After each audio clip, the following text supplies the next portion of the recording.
It's been a while. That's a Stain song. Anyway, I am the cheapest critic, the original, the classic. I'm with. Madison.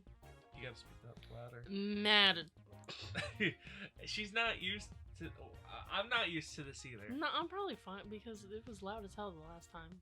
Okay. Madison. There you go. And then also, the Fonzai, the man, the myth. Here is Justin. Hi. We, as a society, we decided to come back. Is this Joker? We're gonna love that later this year. So we decided to come back or bring the band back together. And our shenanigans were fun while it lasted, so we're back in the saddle. We are here today because I decided to pose a challenge to the cheapest critic crew of watching every single Best Picture nominee. Now, it took like 12 weeks to do, but we did it. So the 2024 Oscars happened, and we have some thoughts on these movies.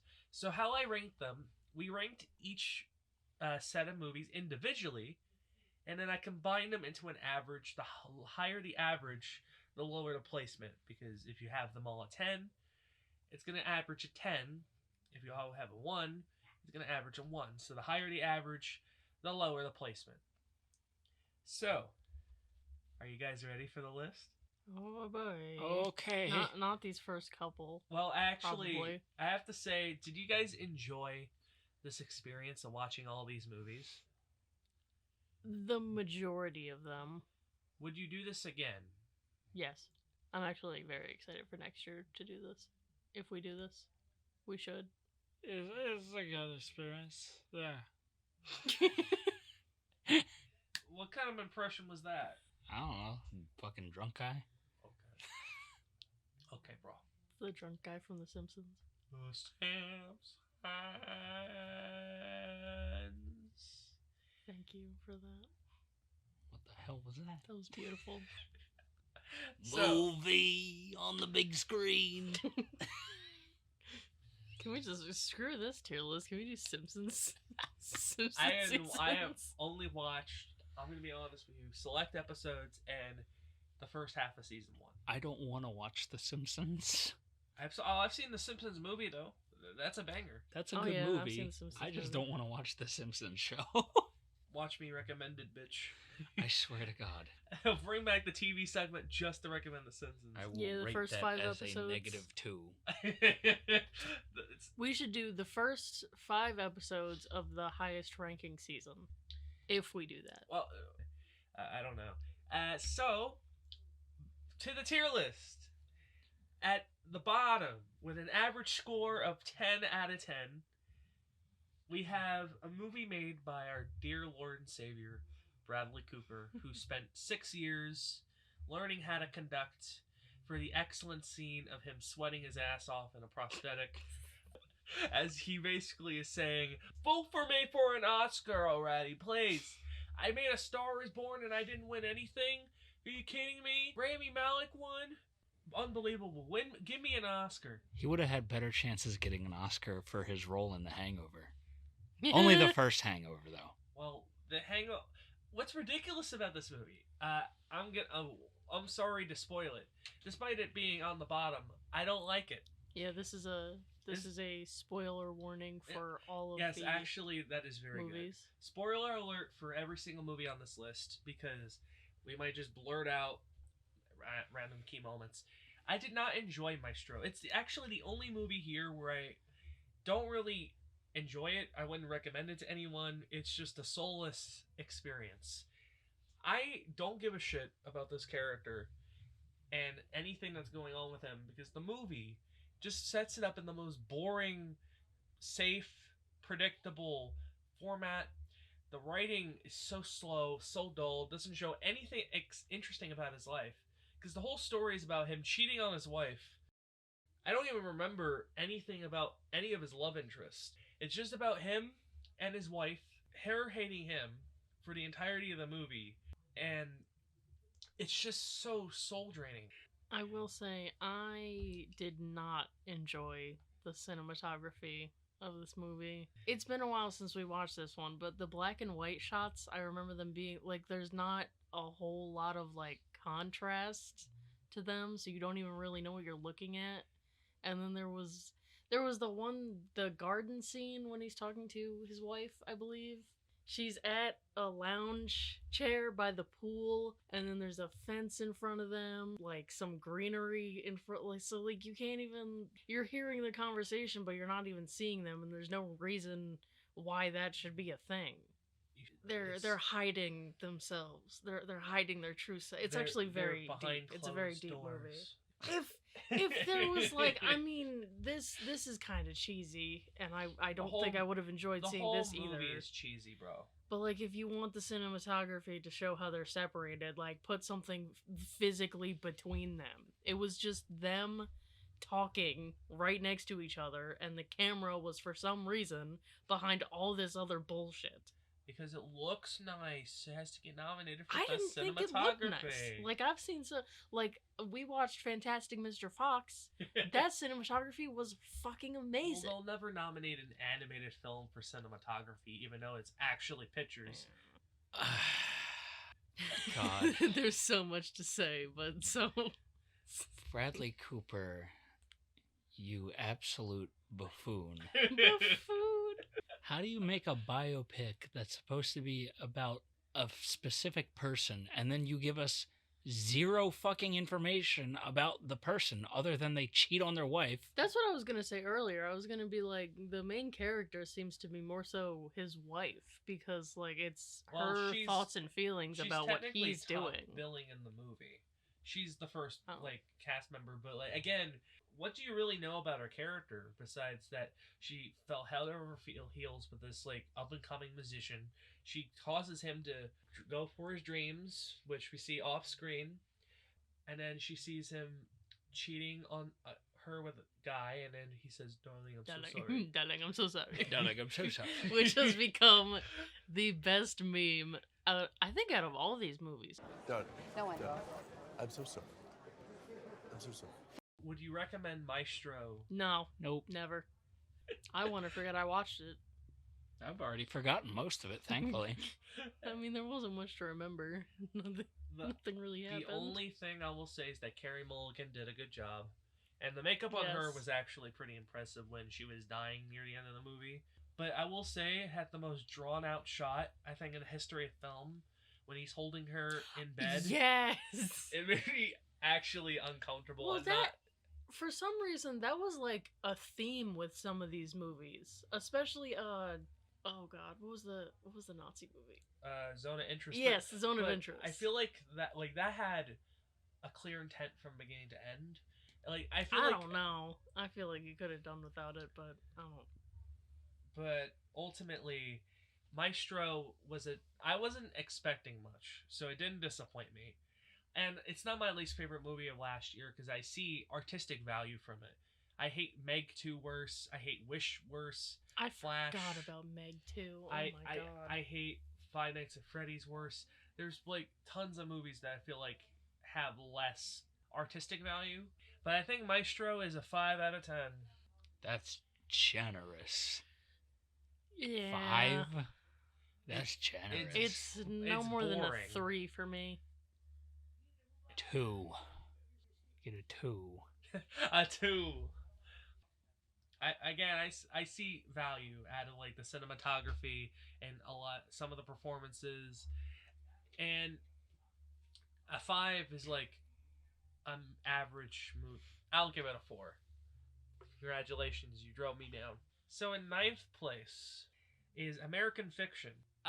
What a disappointment, to be honest with you. I wasn't hyped for it, but I heard decently good things. It won Best Screenplay, which won a bunch of bullshit. But anyway, I think that this movie is okay for the majority of the runtime. I just feel like it falls apart in the ending, where it's trying to placate the message. That's its focus. That's the whole goal of the movie, to show the message of it. You do have to acknowledge other perspectives, and even though you don't agree with it, you can acknowledge that these people's opinions and values are also valid. Of Monk, played by Jeffrey Wright, goes through this arc of thinking that this book made by Issa Rae is utter fucking garbage and how it's disrespectful to black culture, but only for him to realize that that book had a lot of effort and that it wasn't just mindless nonsense. He can still hate it, but he acknowledges that they're using black culture and the way that they feel is best.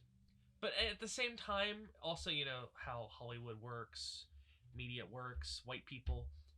That's really all I got. Because the ending of the movie is a fourth wall break, over the top, and it's super unsatisfying. And to be honest, the whole movie feels like it needs more time. Because I want to know these characters, their dynamics. That's the interesting thing. But it just kind of feels rushed. In particular, there's a death earlier on that comes the hell out of nowhere, but I think that was intentional. Yeah. I think the movie just feels underwhelming. I liked his brother's character. That's what I was gonna say. His brother's character is probably the best character in the movie. He was in more of the movie. Yeah, he kind of It's weird because like the timeline of the movie's weird because like I was like, is this like a month passing or like 6 months? It can't be a month because the book came out like near the end of the movie, and it becomes a major hit. And by the end of the movie, I mean, we already said a spoiler warning. By the end of the movie, he's like producing a movie. Movie. No, he's not even producing the movie. I thought it was. That's the original plan. Yeah, the movie is the movie that he's producing. No, that was the original plan. But then he goes up and is like, actually, I want to make a movie about the making of the book based on my life. And he's pitching the script to the exploitation producer. So the movie he's making isn't fuck. Is the movie. It's it's the movie based on the movie. It's trying to have its cake and eat it too. That was probably one of the best parts. I want to name it Fuck. Fuck. I want to call it Fuck. I will say, this movie oddly feels placated for the white audiences that it's mocking, and the jokes are so on the nose. Like there's like an group of critics that are rating these books like these are the most prestigious books of the year, and all the white critics say Fuck is the best book of the year, and like I'm so happy that we can have black voices be heard. Like that's so on the nose. I feel like it's so pandering. But I feel like in a movie like that, it kind of works to an extent. I guess like we're gonna get to Barbie at some because point. the movie itself is kind of satirical, so I don't know. I mean, we'll get to Barbie at some point, right? But I feel like that movie is also on the nose, but that has the excuse of okay, it's going for like preteens and teenagers who don't like they're still young and dumb, so they wouldn't. Like they need to have the message jammed down their throats. Yes, but like this movie, I guess white people are dumb, but which, I mean, agreed. Is there anything like I feel like this film disappointed me more than anything, but what do you guys think? It was the ending mostly for me. Just I don't like ambiguous endings to begin with, and it's just it cut the it was just kind of like what if we do this ending, and then it was what if we do this ending, and then it just ends with him walking out of the studio with his brother in the car. You just make up what you think happened in your head. Well, we know that he's not with his ex.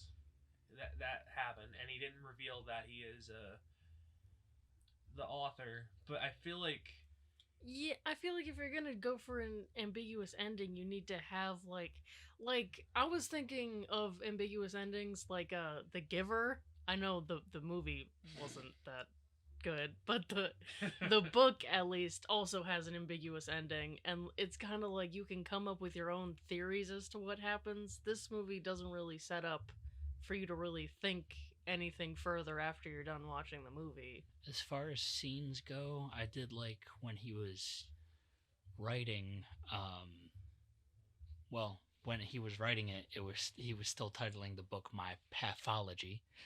But when he was writing the book, I did like when he was sitting there and the characters appeared in the room with him, and then they were like questioning him on where the fuck the scene was gonna go. I did like the direction on that scene, and not just because Keith David was in it, but I thought that was cleverly utilized. Yeah. I feel like the movie needs more like that.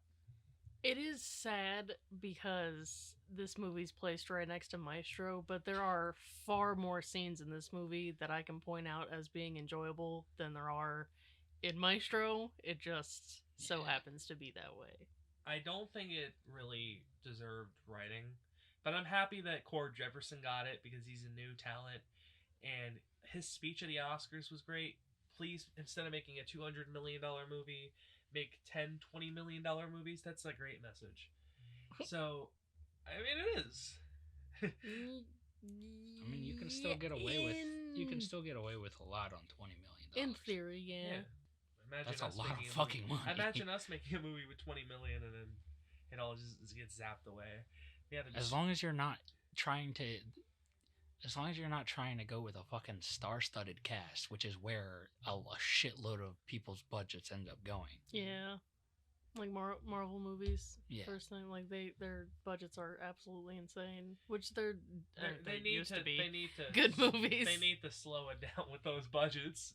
Like $250 million per movie is not sustainable. Especially now that they're not as popular after Endgame and Far From Home. Well, just add in Wolverine, No Way Home, and it'll be fine. Oh, was it No Way Home? No Way yeah. Home, Okay. Yeah, it's Spider-Man. Yeah, they're all no. trilogy's all the same. It's just the same story. It's Morbin time. So, number 8 on our list. Oh yeah, I gotta ask for your average ratings. Oh god. I say American Fiction is a 6. That's what I was gonna say. A 6. Oh, I agree God. with that. Complete the set. 666. I'll give it a 6. You just did that for the meme. I was gonna say 5 because I think it's like a good baseline, middle of the road. But I can agree with that.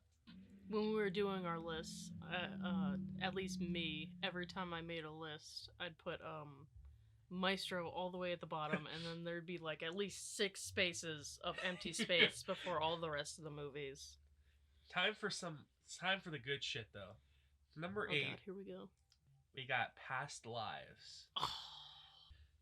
I think Past Lives has a very immersive story. I really cared about the characters. I loved the vibe and the tone and how it's the most realistic love story, tragedy. I think the cinematography is beautiful and how simple it is and how cheap the movie probably was to make. It looked beautiful. And I felt like this is a realistic story. It felt human and it felt really well connected. And it just was about these two people living their lives and the regrets they had. I think it's like a really solid love story that I feel like young people, like our age, I think that you should try to watch this movie at some point because it does feel remotely human, despite when we live so much different lives because we're bumpkins from Jersey rather than New York or someone who goes through the army. But I feel like the story is so relatable in the experiences that they lived in this love story. What was her job? She was like a writer, right? She is or like a journalist, a writer. I know that her I'm husband. not a Korean also a writer that moved to New York, You're not an immigrant. so I can't relate in that way. Sorry, I'm just a white person. This movie destroyed you, if you remember Yes, I do. that. I mean, you loved it. I did. I think I put this in the middle of my list. Middle upper. You did. You put it at 5. Because it was really hard, like, once we got to, like, the actual good movies. Yeah, to try and, especially with them being so different from each other, like, trying to rank them was Which, great job, difficult. Academy. Like, a variety of movies that aren't all the same period piece shit. Your opinion, Yep. Justin? You didn't vibe with this one. Thoughts and opinions from me. Oh, you should push up your glasses while you do that. Yeah. Anime shit. Stop. I don't know. I feel like the husband in this movie, he just really he was pushing it. He wanted this shit to happen. He gave up halfway through her talking about the dude coming to visit her. A right to be mad. What do you mean? Of course you do. No, the guy flew 13 hours to be here. I'm not gonna tell you that you can't see him or something. He's your childhood sweetheart. And it's not like you're gonna run away with him. Are you? Definitely. You're just like, They had to give, I guess. They had to give the other guy a chance. Let me get their names. I believe main female lead, her name is Nina when she moves to the States. I was promised cuckoldry, and I was not given that. It was close. It was very, very, very close.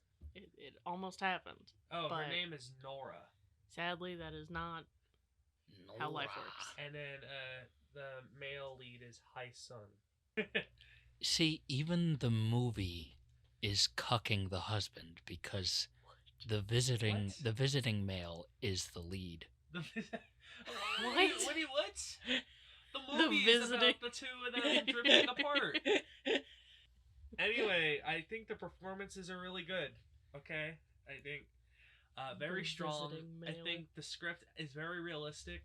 And there are moments where I'm at the edge of my seat because, I expect this to be like, a rom-com. Like, not a rom-com, but like a, romantic movie. It does have me on the edge of my seat because I care about these characters. I really feel like the ending is really effective at showing where they are in life. It's not my type of movie. I think it's a little too slow. But that's just me, though. I thought the pacing was fine. You spend like a quarter of the movie catching you up to where they are now, and then they have the whole trip there, and then right at the end of the movie is the end of that trip, that last trip that he takes to New York. Some people don't enjoy slow romance. It's fine. Yeah, I think it's the will they or won't they that kind of makes people, like, it makes the time passing not seem so daunting. Yeah, just not my type of story. It's a chick flick. It's for girls. It's a sophisticated chick flick. I would rank this a 7. 7. Would I give it a 7 or an 8? I'll keep it a 7. That was my first instinct. Walking in. I have to go with what my heart says, and what my heart says is 7. Okay. My heart's telling me another 5. Damn, what the fuck? In this, On par, I guess. not on. Well, maybe for you, on par with American Fiction. That might We can track. Let's agree to disagree. Well, I liked American Fiction more than I liked Past Lives. I'll Yes, go you with at did. least a 6. It's your rating. You're allowed to be wrong. Okay. So the next movie on the list with an average score of 6.33 is The Zone of Interest. Oh, I ranked this 6 out of the 10. Justin rated it a 6 out of the 10, and you rated it a 7 out of the 10. This movie's effective as hell. There's plenty of movies that show horrific shit. That show horrific shit. That show horrific shit. That show horrific shit. But the way that this movie portrays it, the way that this movie, you'll get through it one day. the way the bitch, I think now that nobody's out in the living room, the way that this movie portrays it, it really is chilling. the way that the sound design in particular does it. What do you guys think? I thought it was a very, very interesting movie. It really puts you in a zone of interest. Fuck you. Hate you. Hate you. No, I thought it was a good movie. The one thing I will say is the subtitle coloring choice was interesting in certain parts. Maybe you can Yeah, I blame remember Max that. for that rather than the movie itself. Yeah, because I think crediting. Well, no, because that whole movie was in German. Yes, but like again, like you can't. So the can't subtitles were part of the movie. No, they're not printed onto the movie. No. You can have them without the subtitles on. I'm sure there's an option that I have the subtitles Yeah. on. So it's It's Then not how, like in how the it's fuck not would like- you it's probably watch the just- movie It's without? not like in fucking Germany. There's no- German people. There's German people that can watch that movie. It was nominated for the American Oscars. It was nominated for Best So? International Feature. Do we forget German people exist? There's Great- people No, that can the movie's about them. speak and understand that language. Specifically in the 1940s. You can't blame the movie for the color of the subtitles that the filmmakers didn't put in there. By the way, the filmmakers are British anyway, so fuck it. God. Anyway, If we watch this in theater, wait, in they don't theaters. play- Yes, they do. do They they do would- they- subtitles in theaters? Yes, they do. Oh yeah, because when we saw Boy in the Heron, that had subtitles. No, Wait, did no, it? we saw that dubbed. Yeah, we did see it. Never mind. Yes, they do play subtitles in theaters, especially for our white asses. What do you think of the movie, Madison? I will say, it kind of wasn't really any. I mean, it was an interesting perspective, but like we've seen the whole like Nazis and how horrible they are. Like, and I think all of us have been to the Holocaust Museum in this room, What the fuck? right? No, You haven't been to the Holocaust Museum? I don't think so. You I never thought been to you DC? We did a class No. trip. No. Oh. Anyway, so I'm wrong, but but yeah, like we've seen the not that it's I'm not trying to downplay the Holocaust. That's kind of like the movie. So at the end, there's a scene where we see in the future there's a museum. And just kind of placating how people are so passive about the effects of the Holocaust today, and how people were so passive about it back then. And I think this movie portrays the Holocaust differently than I feel like any other movie I have ever seen about the Holocaust, in showing how evil like people can truly be. I mean, I don't really watch a lot of World War II movies. Like, I haven't seen Boy in the Striped Pajamas or like Schindler's List. Oh, Those are probably the two most popular. The starter pack, yeah. Yeah. One scene that really got me was it's just a quick flash, but they show somebody scooping ashes and they're using it for their gardens, and I literally during the movie I was like, are they using ashes to It's- fertilize the gardens? It's really kind of It's- disgusting how that evil- part got to me. Like that part was impactful. They did a good job with that, because that's something that's an aspect. Like you see like the shoes all the time, and like you'll see pictures of the people in the camps, like they're all skinny, but like that was like a new part of the Holocaust. Like I wouldn't have ever thought somebody was doing that Like, with go that people's low. body parts. Yeah, like that's insane. Yeah, other than that, it was kind of just like it definitely had some pretty scary moments, but for the most part it was a Holocaust movie. Like, it had what comes with a Holocaust movie. Yeah. Then you had the Jewish housemaids. That one Yeah. scene where so the main character, I guess kind of weird how, Yeah, because if Sandra Holler was nominated, it would have been for supporting actress, but I feel like she's kind of the main character in this movie as well. But there's one scene where her mother leaves after seeing how discomforting living right next to a torture camp is, and she, like a human. she threatens, because her servant slaves won't come to her as fast as she wants, So she basically says, my husband can like spread your ashes all across this land, and I can steal your clothes. It's like fucking disgusting. It's really kind of horrifying. I know I'm basically just focusing on the story and how effective, but the filmmaking shows it in a way through how wide the shots are, how subtle the sound design is. I'm happy it won for sound over an Oppenheimer personally, because this movie is not the same without the sound. How it's done. They didn't do very much with the Apple Girl, did they? They basically showed that there is some hope in this world. there's That some was hope. all they were. I mean, yeah, that's There's sweet. so much depressing shit you can watch without seeing a light at the end of the tunnel. You get what I mean? I didn't want to see that girl get killed, so I'm happy that. Obviously, yes. Yeah, so I'm happy that we didn't shy from that. It was expected. I'll say that because she's fucking around with things way more powerful than she is. But good for her. Yeah. I'm gonna give Zona Interest. I'm going to give it also an 8 out of 10. Really effective. Got to me. Well made. That it's all, folks. I think it's another 7 for me. I think I'll probably give it about. I mean, out of everything we watched, I'd say that that's around a 7. Okay. 6.5.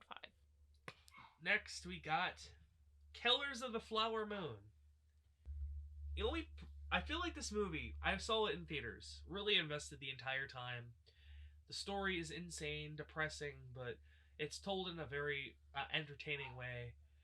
I think the tone is there, the music's really good, the acting is great.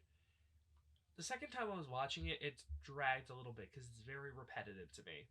Yeah, it's a very long movie. I feel like the ending, this is the best ending, I feel like, out of any of these movies. When we're establishing the court, him finally staying up to his uncle, but then seeing the results of all this madness and carnage, and people don't even, recognize that this happened through the radio show. I feel like that was a really effective way to show how, humanity, when it comes to these atrocities, is still very fucked up, and how they just, shoved these people to the side and didn't really give them the time of day. But that's me. That's how I think the ending was what brought it together. I think without that ending, I think the movie isn't nearly as much of a gut punch. But that's just me, of course. What do you guys think? I mean, like I said, it's a very long movie, and there's a lot that happens in it. The most entertaining part for me that I can remember is seeing Brendan Fraser come in. I demand to speak to Mr. Yes, I Burkhardt. forgot he was in that movie. Save his life. He is saving you, dumb boy! Thank He's God. only in it That's for like crazy. 4 minutes. But he's such a good character. he's Well, I think you said he doesn't belong in that movie. he's belongs a in, cartoon character in compare. I guess like Leo honestly, is, but well, that movie probably needed some comedic relief. It didn't have a whole lot of that. are you so telling me Leo not being stupid and foiling the plans on that just accident? aggravated me. Oh, you wanted them Well, to die no, faster? no.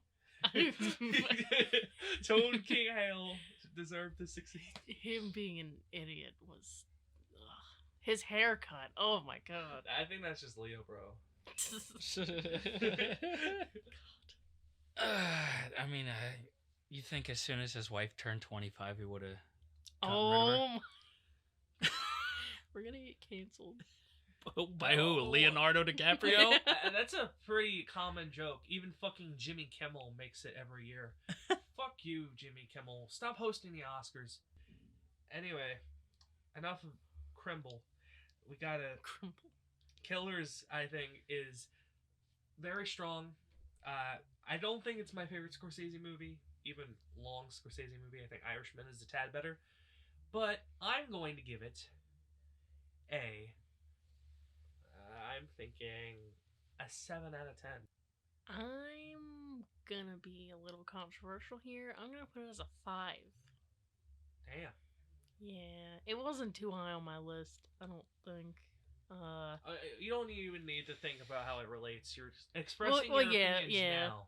But yeah, 5. It's already I mean, inconsistent. it was long, and there wasn't too many memorable bits for me. Yeah, I mean, to be honest, I'm kind of feeling a 6 for it. Very, very long movie. There's not too much that, like, since we watched, it was like one of the first ones we watched, but there's not too much that really sticks in my mind aside from haha funny Brendan Fraser, Colonel Sanders' lawyer. I will say though, and The and wife then, getting poisoned. well, I didn't even remember that, to be honest. I remembered Yeah, the that was a house big part. explosion, and that's the Yeah, other that one. was yeah. more brutal than it needed. I remember just being so depressed, just like, I mean, that's That's obviously the the whole point of the movie. movie, yeah. But just like she didn't catch a fucking break, I not a will single say- point during that movie. I think watching Oppenheimer again as well, because I watched both of those movies, it told me, like, okay, I'm not crazy. Oppenheimer runs really smooth despite being 3 hours. I think the pacing in that movie is just flat out better than Killers. But that's a discussion for later. So, next on the list, in 5th place, is Barbie. Oh boy. Fun movie. Everyone's talked about this movie. Everyone's seen it. Fun, enjoyable, technically stunning. I just feel like the message could have been handled a little bit better, especially considering children involved. And I don't think Barbie herself had enough agency for me, as she kind of let everyone else do everything, which kind of feels like the opposite. Anyway, I enjoyed it. Like it. Ryan Gosling is Ken. And Sublime. And all that. And the patriarchy. I think it's the funniest movie out of all these. I mean, the comparison, like, the only other comedy in this Yeah, list is American Fiction. Well, American Fiction, The Holdovers was kind of funny. It had some comedic 70s moments. dramedy. That is a Yeah. dramedy at its core. Yeah, well, I mean, it's a good movie. It's, in my opinion, not the best, obviously, not the best out of this entire list.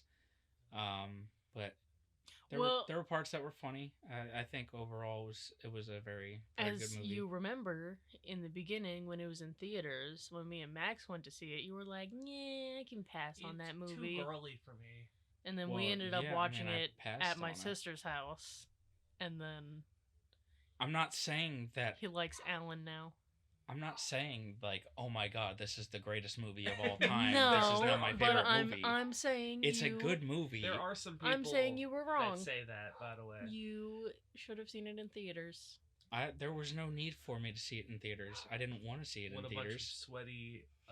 Sweaty. Yeah, like, okay, you're all shoved in... that theater was full. And you're shoved in with... Granted, I didn't smell too many perfume. But, like, I can imagine, like... You know, like... No, you probably smelled more sweaty dudes there to watch Margot Robbie on the big screen. That was the reason why I know some people went to go see that movie. At least there wasn't any piss. Yeah. That's a story for another day. We can make a bonus episode. We'll save it for the Monkey Man podcast, okay? Yeah, that will be a fucking hoot and a piss. Okay? God.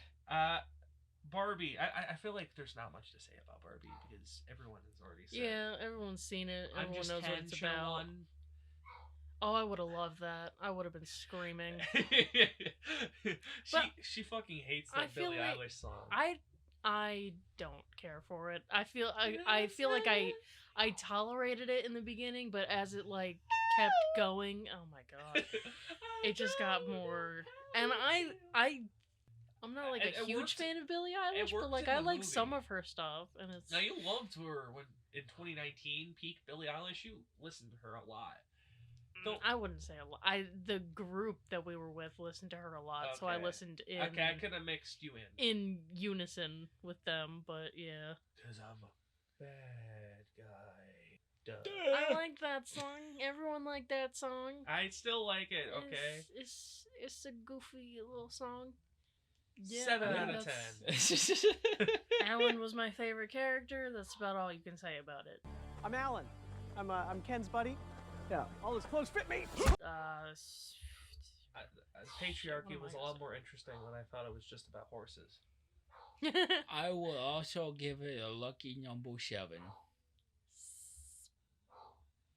Your opinion is fine. 8.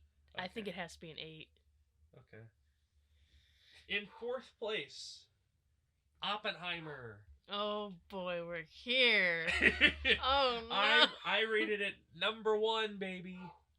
My favorite movie out of the list. Justin rated it 3rd place. Madison rated it 8th place. And I'm surprised you put it 8th place because you were more involved with Maestro than Oppenheimer. You were barely watching it. Because I was laughing at it. I was laughing at Maestro. Oppenheimer was sadly with some 3-hour movie. Like I could sit through Endgame until the end of time. You sat through Killers of the Flower Moon, fine. And that one was a little. that started losing me at the last little quarter too. It takes a lot. It takes a good movie to keep my attention for. It needed more. Not a good movie, but like a great smart movie folks. to keep me not smart. All right, with the Endgame slander And Paul Rudd and feminism. Yeah, fucking. I need more Hulk handing Ant-Man a taco, and then it gets comedically blown over in the jet engine or whatever the fuck happened in that movie. I don't know. But yeah, she barely watched the movie. She fell asleep, and then she was on her phone for most of it until the Trinity test, and then she was kind of into it after that. I was a little bit when Josh came on the screen. I was, Drake, where's the atom bomb? Okay. So I'm gonna just push you aside. For the rest speaking of of this discussion, speaking of memes, yeah, I'm not. Yeah, at because the you didn't. forefront of this discussion. Because you didn't even like. Okay, if I will probably give it another shot one day because Logan Paul said that he also didn't like that movie, and I don't like having you an actually equal said opinion as Logan Paul. You said the exact same thing that he did. How does it feel? We won't get into it. Whole lot of yapping. Your quote, Madison from The Cheapest Critic. We'll get to it again one day, and I will reassess, and we will see how I feel then. Justy. We'll do an update episode. Yes, sir. Say your piece on Oppenheimer. All right. Let me reach back into the pits of my memory. Because also, unfortunately, it was close to one of the first that we watched, so I got to try and remember a lot of things that happened. I remember the test. I remember a bit of the court trial. I remember a bit of they weren't even gonna have him be officially tried. They were basically just sitting him down in that room. They basically gave him like a private stripping down. No way for him to really defend himself, because it wasn't an official trial for him, and that was really unfair and shitty of them to do. Obviously, the unfair treatment is just a load of horse shit. You were really they treated it. Well, they treated him like a monster. Well, they treated him like a monster. They just tried to get him out because they thought he was a communist. And that's only because he was associated with multiple communists, including his brother and his wife and his ex. Yeah. I think that this movie has a lot of really effective, it's a lot of setup. If you can get through the setup and knowing Oppenheimer's journey to get to these moments, then the payoffs are so great. For instance, his wife, I feel like his wife is the biggest flaw of this movie. because it just portrays her so one note. The movie explains it because it's just through his perspective. But she kind of just seems like an angry alcoholic for most of it. But the ending where we get to see her in the courtroom and her defending her husband, and the ending of her sticking to her guns was awesome.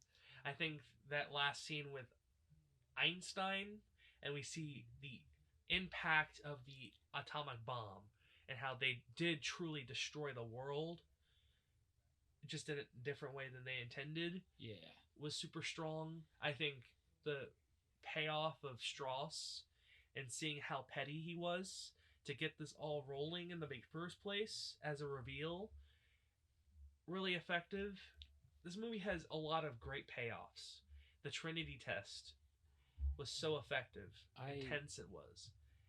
Also, the gymnasium scene is the best scene in that movie. I was gonna say I liked the scene where he was, given his speech or whatever, and then he had a flash into just imagining all the people that were in that room as being victims of the bomb drop, and seeing them basically turn into dust, as if Thanos had snapped his fucking fingers. That was Endgame references. That was it's another 3-hour movie. That was a very interesting scene to watch, because then it made him feel sick to his stomach, basically, because he realizes, like, what the fuck did I do? I just wish we had it in time to use against the Germans.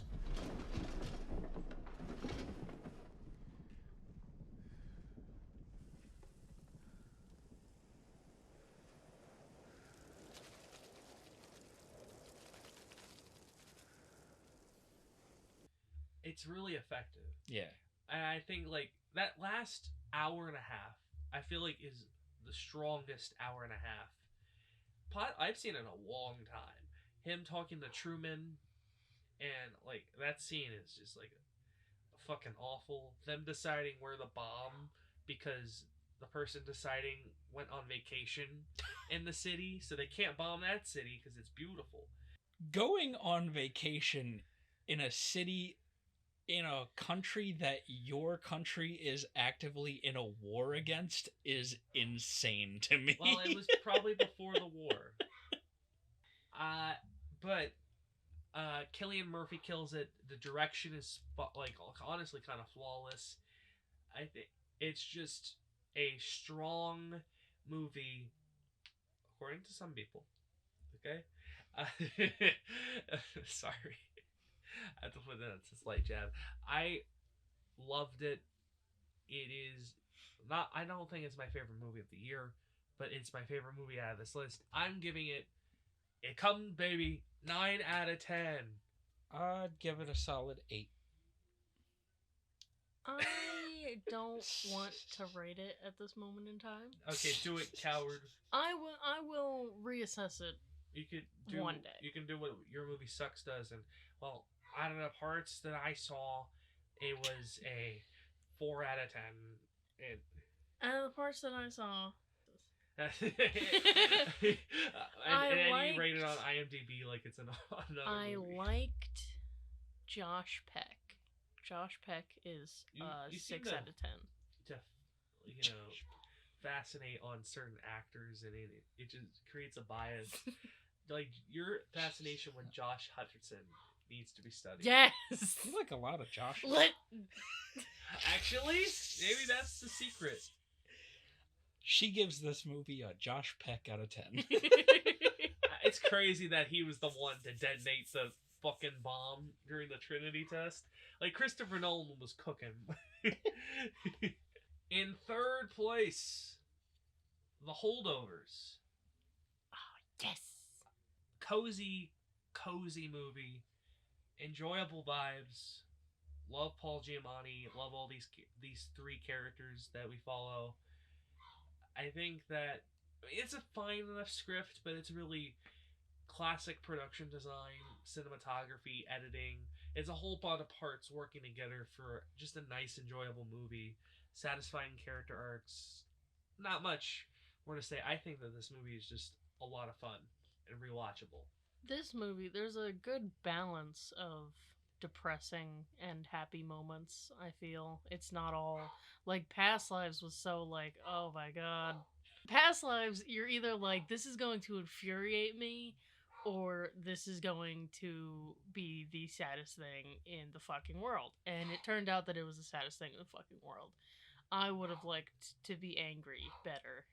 You were emotional for 2 days over Past Lives. It had me in bed. But this is the holdovers depressed. that we're talking about. Maybe Past Lives should be higher for you. I'm making a comparison. Okay. I wouldn't put Past Lives higher. I'm saying this movie had a good balance where I felt like I was equally as happy as I was depressed. And it's a good Christmas movie. Probably one of my favorite Christmas movies. I should probably add this to my Christmas list. Yeah, I don't like a lot of Christmas movies. It's a perfect amount of cynicism, but also like wholeheartedness. Better than any of the Grinch movies. I thought the bonding between, I'm sorry, I can't remember the characters' names. Between Giamatti and Dominic Sessa is an actor, and Divine Joy Randolph. Let's just say those. I thought the bonding between Giamatti's character and the student, Dominic. I thought the bonding between their two characters was really touching, because obviously the student when it starts out. It's a small group of students that have gotten kind of left behind at the school. It's a boarding school. As someone with the papa issues.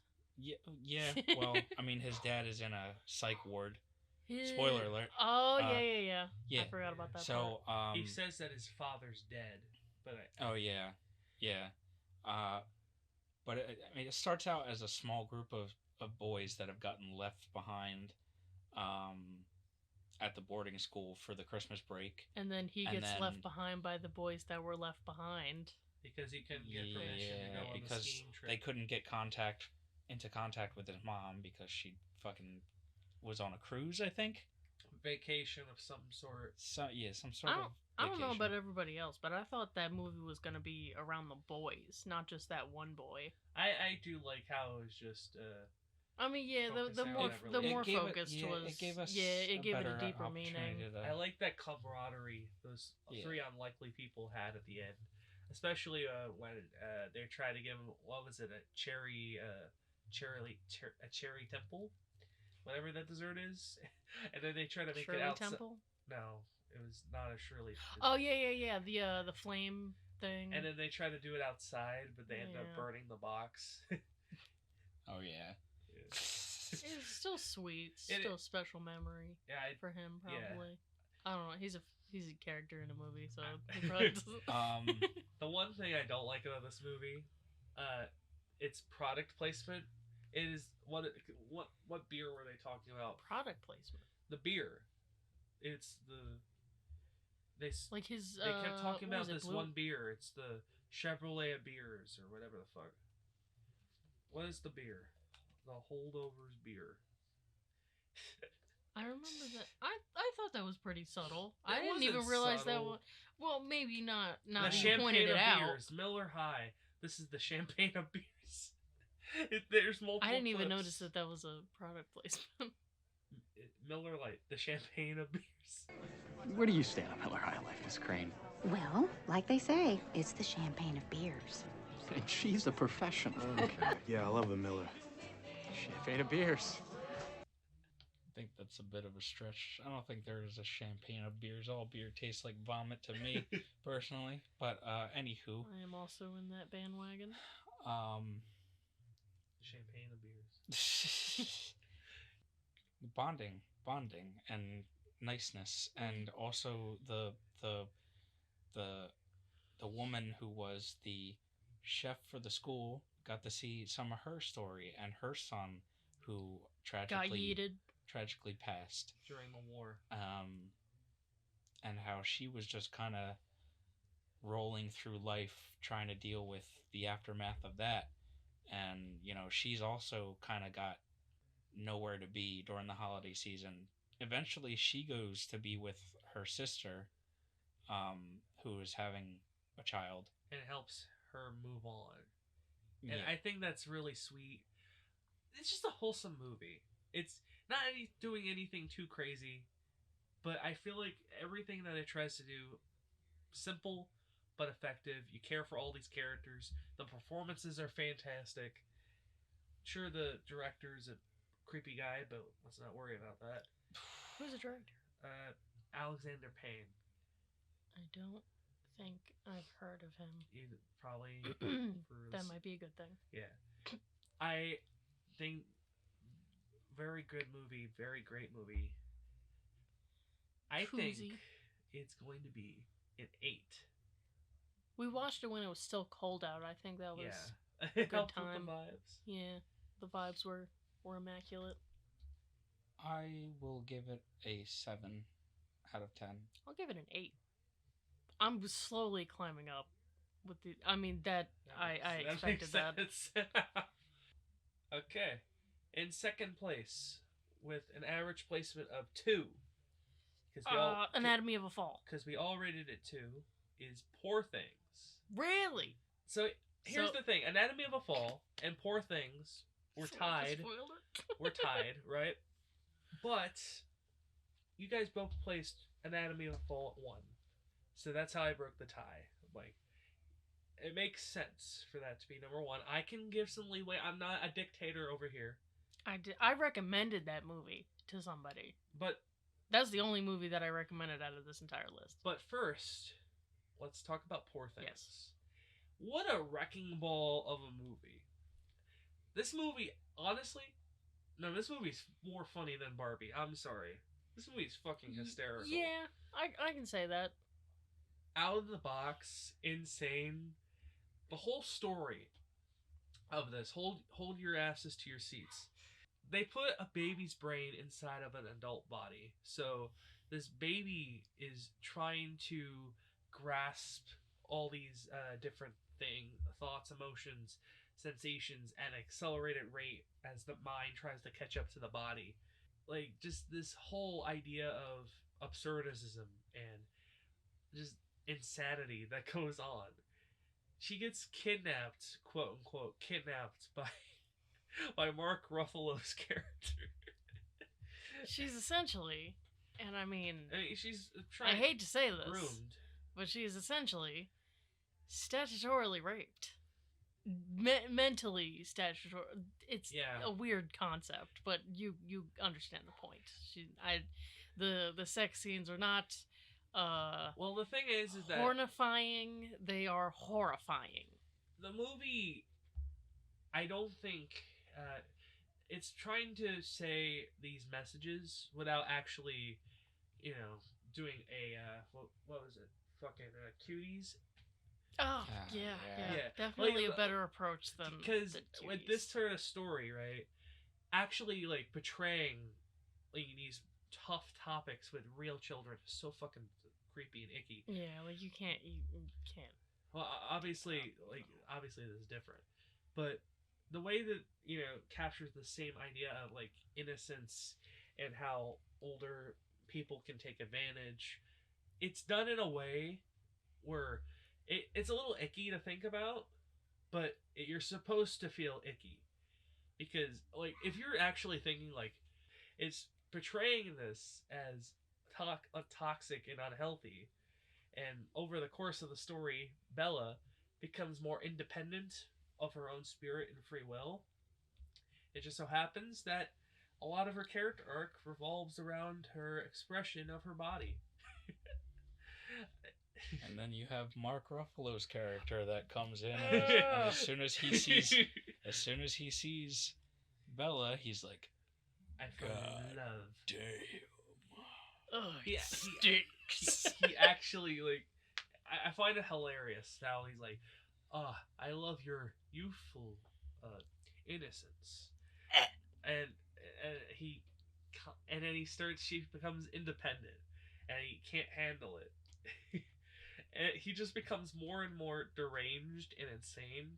I love his performance in this movie. It's so unhinged and like it feels like he's about to break at every single scene. There's a scene where he's like, Bella, where the fuck have you been? Bella, where were you? You disappeared. I did not. Nobody can just disappear. What? Can they? Disappear? No, of course not. What the fuck are you talking about? Where were you? I wanted a tart. It's like so naturally funny how absurd her character is. Like, she gets a bunch of money. She sees the poor people in the world. She's like, I have to solve this. So she steals all of his money, Mark Ruffalo's character, and just gives it to some random people. First people she sees. Yeah, the dock workers. And she's like, make sure these people get this money. And then she leaves. Okay. They're like, yeah, sure. And then she leaves, and they're like, oh, money. Because of course they are. Some guy winks at her on this ship, and he just immediately tries to go throttle him, and we see it through this like fisheye lens, where we can't it's like a peephole lens, and we're just trying to see him murder this dude. The funniest scene is her on the boat talking to these two philosophers. He's like, I miss the old way that you used to be. You're in my son. What? Takes the book, throws it away. Her friend just hands her another book. The movie's hilarious, but I feel like the message of this film is similar to a Barbie, but it's more subtle. It has more meat on the bones because it isn't just purely a feminism good. You know. On top of that, also in comparison to Barbie, it's more colorful. The set design is incredible. Yes. And, where you have Barbie where everything is literally just fucking pink because it's Barbie. But what about the real world? Poor thing. Well, there's not much of the real world shown in Barbie, let's be honest. But with this, everything is just absolutely colorful. It's like every single set, aside from the scientists' work area. It's like a fairy tale. Yeah. Steampunk. Very bad. Very steampunk. Tale. Very steampunk. Like a more colorized version of that game Dishonored. Okay. Kind of. Mm-hmm. But I very much enjoyed the set design for the movie. For me, it hit a little too close to home. To the point where right, because you've been an infant's brain inside of an adult body. Yes, and you yes, yes, I forgot his name was God. Daddy God. To the point where watching it the first time gave me like skeevies. I didn't like that. Oh. But as for rewatching this movie, that's probably going to be a difficult task for me.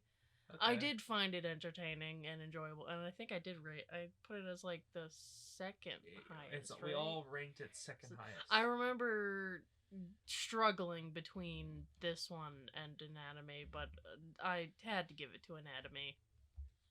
But I would have if Anatomy wasn't on this list. No shit. Listen, I'm trying to give it the credit it deserves. Because it's a good movie. Okay. It's just too traumatizing for me to watch. No, I'm just making fun of you for saying. Obviously, if your number one movie wasn't on the list, it would be number one. It's number two. I'm sorry. Let me be redundant. I have to be a smartass, okay?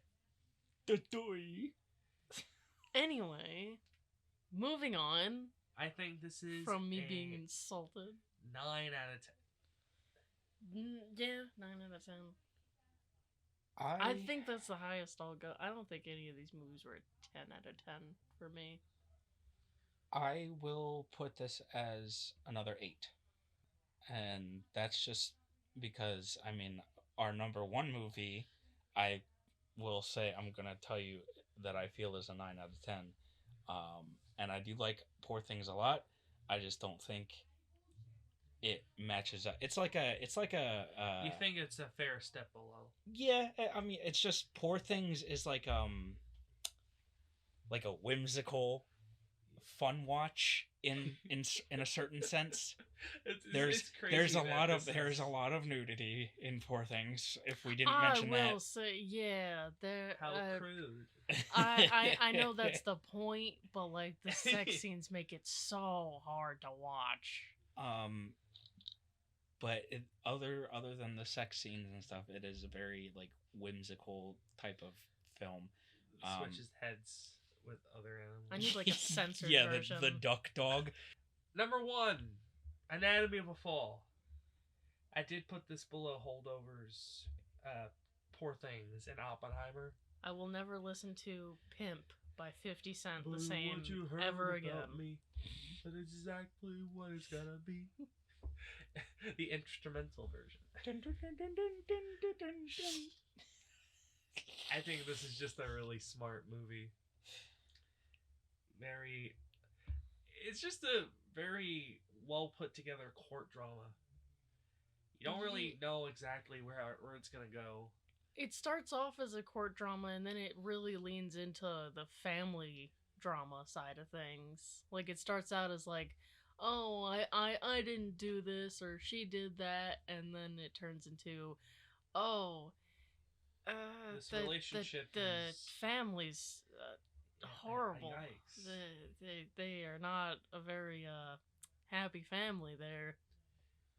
And it really keeps you on edge on like in the whodunit aspect, because it really makes you flip-flop between whether you think she actually killed her husband or if it was an accident that he fell from that balcony. Which I think is the point. Yes. Like, of course, with court dramas like this, you kind of want to make it ambiguous until the end. Like, my opinion really smartly written. My opinion really flip-flopped while we were watching that like 3 or 4 times on whether or not I thought she did. Oh, mine was like scene by scene, because with each scene you're getting like new information, and you're like, Like, I really liked how, like, especially during the court process, it was really compelling and really smartly woven about, okay, it makes sense that we would believe it one way through what we've seen, but also it doesn't make any sense the other way, especially knowing what we know. And by the end, I think that it reaches a very effective, somber note. It makes you definitely feel for these characters, the situation, and you really do feel bad for the mom and the kid. Poor dog.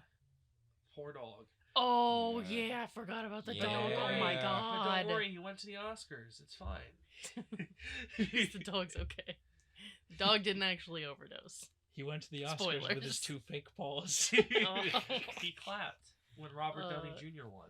I think the best scene for me was what I call the reveal, because it's never actually revealed. Like, she does end up getting acquitted, so like it's believed that she didn't do it, but like it's still like, well, the way that it's could have been an OJ situation. Please, the way that it's revealed, I think that it's a similar sound design, like effectiveness, like simpler is better case as Zone of Interest, but like the way that the scenes are done, in particular how, you know, this kid Daniel has to explain what his father did.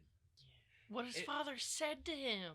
The reveal scene in my opinion, is so when he's in the truck. Yes. And he's like talking to himself, but he's talking out loud, and he's basically saying, I want to commit suicide so bad because I have a blind son and my life sucks.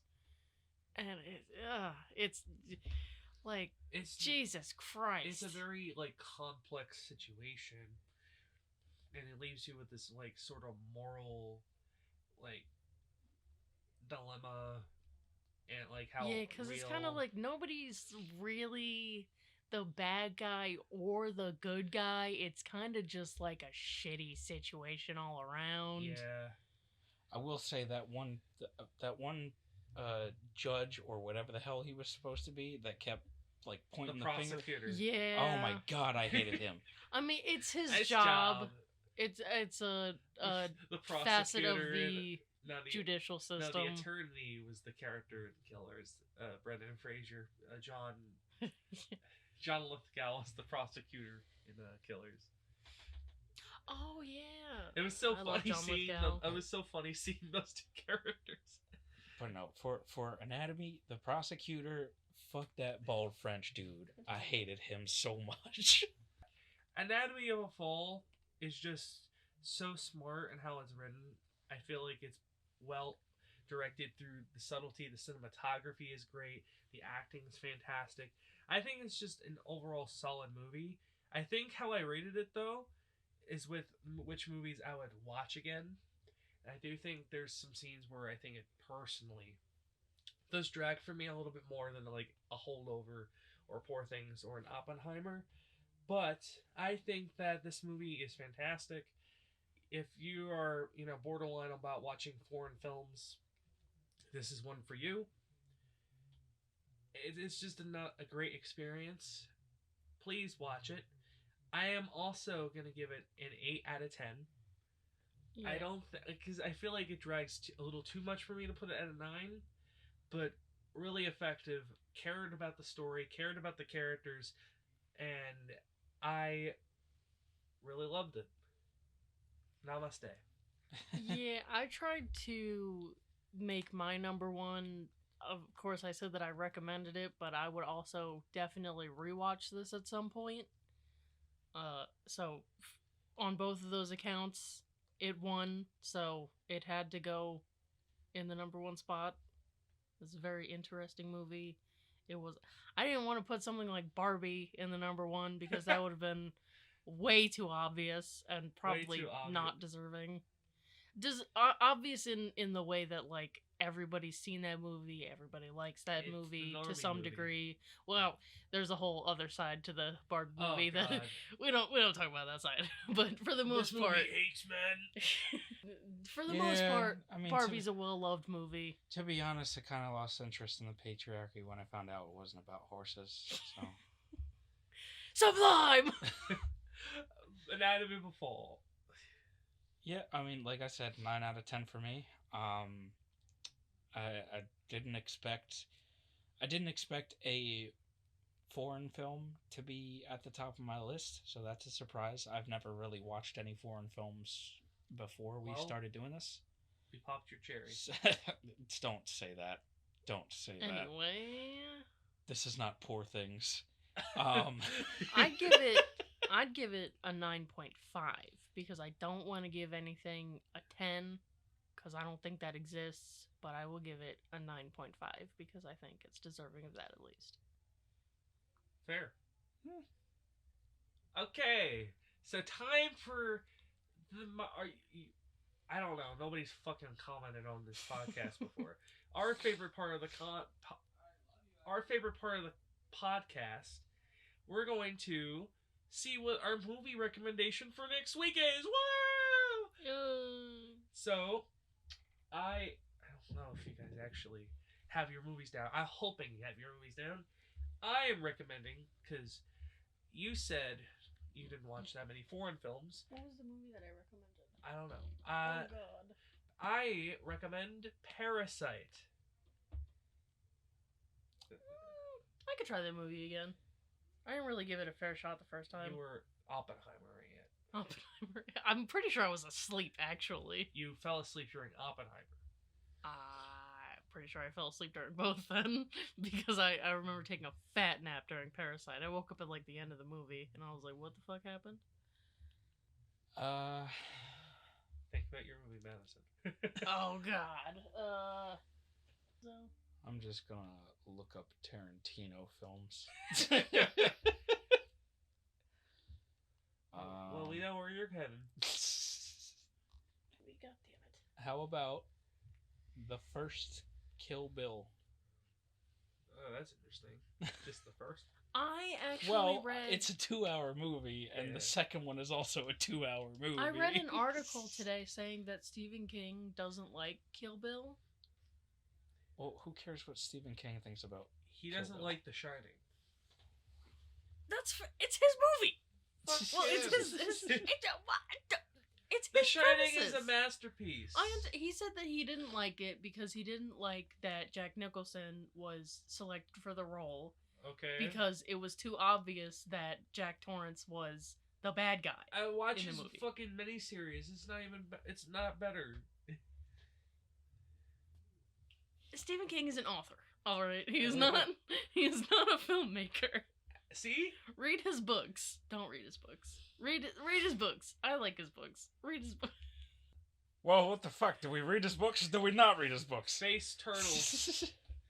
Space Turtles. Oh yeah, they never include that in the film adaptation. They I have wonder they why. have a Lego that's dropped on the floor and it's a turtle. Okay, let's move on. That's Anywho's it? That's all you get. So Madison, You film. So basically, a turtle a was turtle's swimming tail. around in space billions of years ago, and he threw up, and that's our galaxy. That's it. I'm picking your movie. No. It's Mr. Deeds. Mr. Deeds. No, it's fucking not. I will never watch that movie again. Mr. Deeds. Oh no, my God, Mr. Deeds. Let's go with that. I still have all that prep from the Nickelodeon list. Bro, all this fucking stuff for a movie that I'm probably not even gonna see because it's not gonna get picked. Because fucking Justin's thing is gonna get picked because his wheel's a piece of shit. Rugrats movie. Rugrats in Paris. That's what I'm going with. Rugrats in Paris. What do you mean? I watched the movie It's not for gonna my get picked, Nickelodeon okay? Your ranking. pick's gonna get picked. I'm calling it now, and I swear to God. So, our 4 options, and yes, I said 4, because I'm not removing the Ghibli option from the list, despite the fact that we have not Yeah, done what's this the in Ghibli forever. option? Castle on the Hill. I believe it's their first movie. Either that or Nausicaa, but I'm Why not. not Howl's Moving Castle? That is Isn't that the far more popular along. one? That is far along. Far I'm along. trying to do it chronologically. I might have failed, but I might have failed. let's see. We're going to spin the wheel. Do we eliminate our options, or we just do... no, we decided it's best of 3. Yeah. Or, I mean, that or eliminate. We could go for either or. I feel like eliminate's kind of fun, because then it's like, you don't want it to land, and then it's more torturous, because you have to wait until the final one. Okay. We should do it that Justy way. Musty? We change it every single episode. Oh my god. We're voting on how to do the wheel. Yes. I like elimination. Or do we just do best out of 3? This is a very important part of the podcast that will not be cut out. What? So if the wheel lands on it, it gets eliminated? Yeah. Or That's not. So it's final one wins. I don't know. It if could I be like, fun. I don't know if I like that. I think it's fun because it's more dramatic. I think it's more bullshit. Okay. It's the same That's- concept. It's funny Either 'cause way, he's gonna one's gonna get no. picked. What he's saying is because his always gets picked first. Yeah, he doesn't want to throw off the rhythm. I know your tricks. Go ahead and spin it. All right, am I out? Best am 2 I out out? of 3. Am I outvoted on this? What do you I guys? am neutral. I'm Best a 2 neutral party. No, Actually, Nah, fuck nah, it. nah, Best nah, 2 out nah, of 3. nah. Go There's ahead. no Get a neutrality. fucking coin. There's no neutrality. Go ahead and watch. Flip a Watch this coin. movie. What are we gonna do with it? Heads or tails? To vote on the thing. In the air. Tails. Heads. Oh, Jesus. It's on your My pick. thigh. Pick one, Justin. You called heads, right? Yeah, you landed on heads. Okay, elimination style. The first movie eliminated from our Watch list it be mine. is I fucking. Kill Oh, Bill no, I thought it was- Part 1 is off the wheel. Oh my Damn. Can See what happens? Recommend it next week. We threw off the wheel. It wasn't ready for that. It's- See, it would have been. If we did it your way, it would have been yours. Well, no, it would have been 2 to 3. Best 2 out of 3, but you know damn well it would have landed on it twice. Next, it's going to be Parasite. It's been Damn. eliminated from the wheel. I swear to fucking God, if I have to watch Rugrats in Paris again, I will be fucking pissed. I'm so excited. So it's either that or the Ghibli movie? Yes. So it's none of your options. Hayao Miyazaki, save me! It's lagging. God, no! Yes! And Castle in Oh, the Sky no, is I the forgot last you're doing one Nominees. remaining. We're watching Castle in the I got so Sky. excited. Fuck. You know what? Fine. That's a new movie. I've been excited for new movies recently. You've been craving originality. Yeah, I mean, I'm always craving originality. I don't like remake wood. That's The Fall Guy that's comes out this weekend. Hollywood, but it's just remakes. Get it? Because the last 10 years, there's been a lot of remakes. Don't worry, you can watch Tarot Cards this weekend. Oh yeah, it's a nice original, scary movie. At least Long Legs comes out this summer. That looks actually scary. Long Legs? Is that a spider movie? I don't think so. We don't know what kind of movie it is. Because they haven't given us shit. I just know that it has Nicolas Cage and it actually looks kind of scary. Anyway, how do you feel, Justin? Cheated. The suspense. You thought you won. Kill Bill got snubbed. You've had your turn plenty of times. It has been how many 6 months? Don't worry. Okay, then we have to decide. A TV show. Yes. Fargo season 2. I think we're all in agreement on that. We don't need the wheel.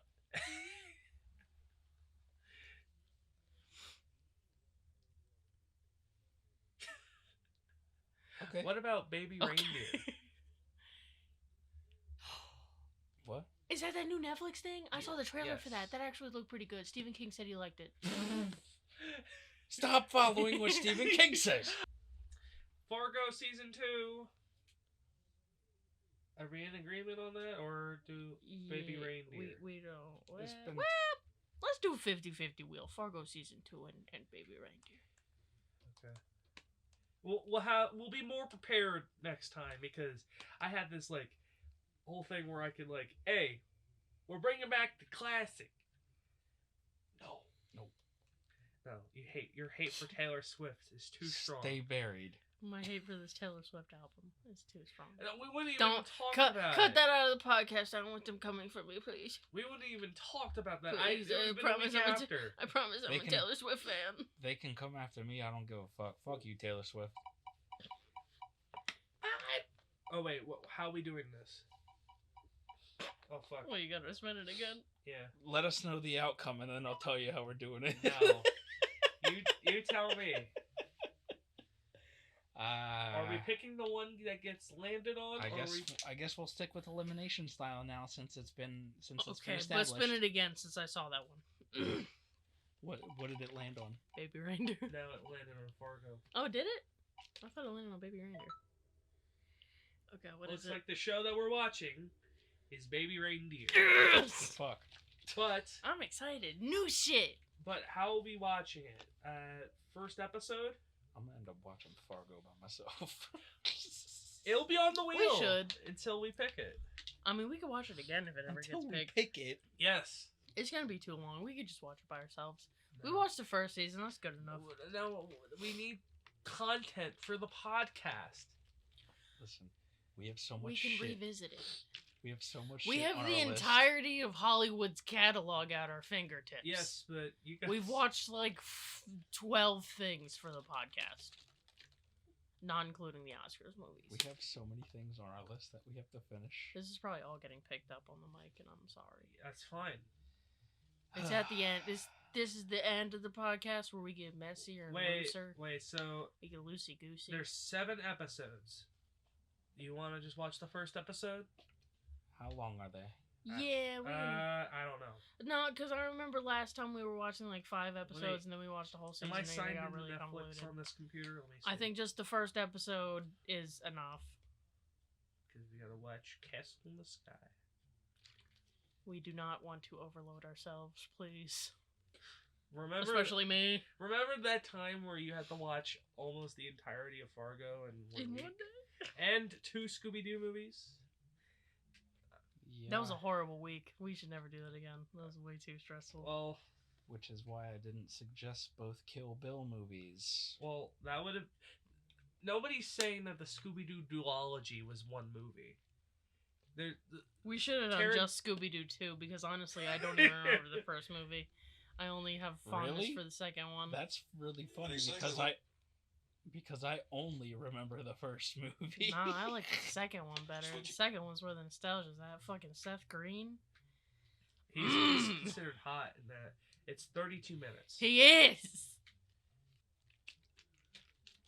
32 minutes. Oh, it's only a 32-minute episode? Okay. Fucking Fargo was an hour for the first episode. Well, At least Fargo like was 52 minutes or something. Fargo was an hour per episode. Okay, so we'll be watching the first episode of Baby Reindeer, Castle in the Sky, and do our box office predictions I'm so next excited. week. I'm watching that as soon as I get home. Baby Reindeer. Reindeer. Yeah. Are you ready for some more Miyazaki whimsy? We can watch that on HBO? Yes. Okay. Cool. So, thank you. Have a nice night. Or, I'm sorry, you might be listening to this while you're doing your jog. Goodbye.